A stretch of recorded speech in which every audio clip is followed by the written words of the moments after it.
Menteri Keuangan Sri Mulyani memberikan penjelasan terkait sempat timbul simpang siurnya terkait temuan transaksi janggal 300 triliun rupiah di Kementerian Keuangan. Nilai total 300 triliun rupiah tersebut bukan berarti nilai korupsi di Kementerian Keuangan, melainkan total temuan dari pelaporan dan analisis transaksi keuangan atau PPATK terkait indikasi tindak pidana pencucian uang atau TPPU.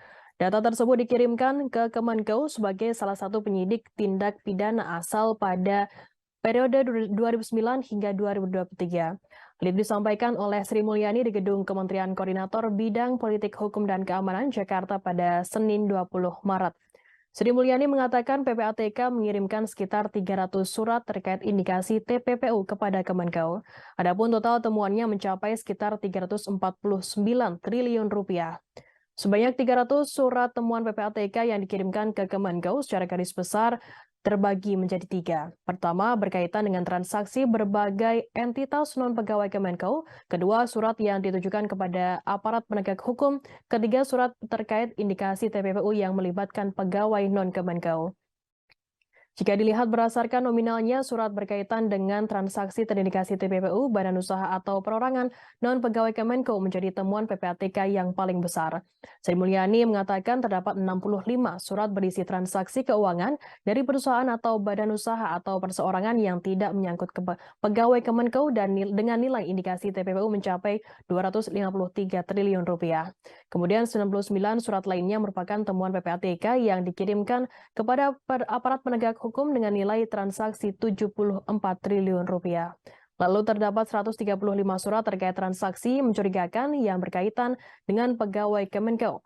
Meskipun jumlah surat dikirimkan paling banyak, nilai dari temuan kategori ini menjadi yang paling kecil, yakni sekitar 22 triliun rupiah.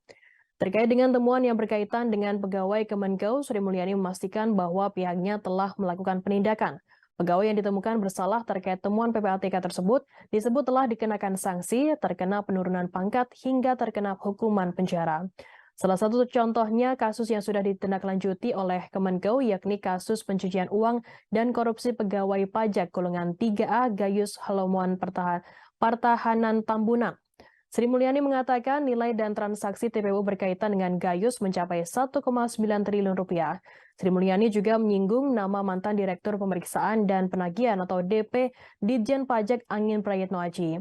Nilai temuan indikasi TPPU yang melibatkan Angin jauh lebih besar dibandingkan Gayus, yakni sekitar 14,8 triliun rupiah. Komitmen penindakan terhadap temuan PPATK disebutkan Sri Mulyani akan terus berlanjut ke depannya.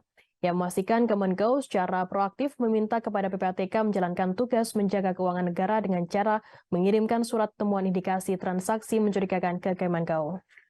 Saya ingin mengklarifikasikan karena berbagai informasi yang memang sudah sangat simpang siur. Satu, Pak Ivan sebagai Kepala PPATK mengirimkan surat kepada Menteri Keuangan pada tanggal 7 Maret 2023.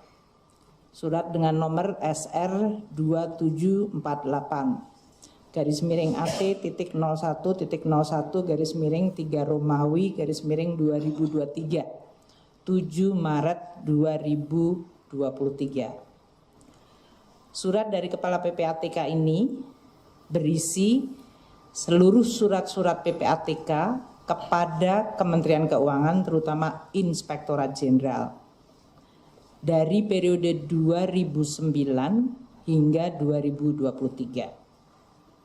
Ada 196 surat.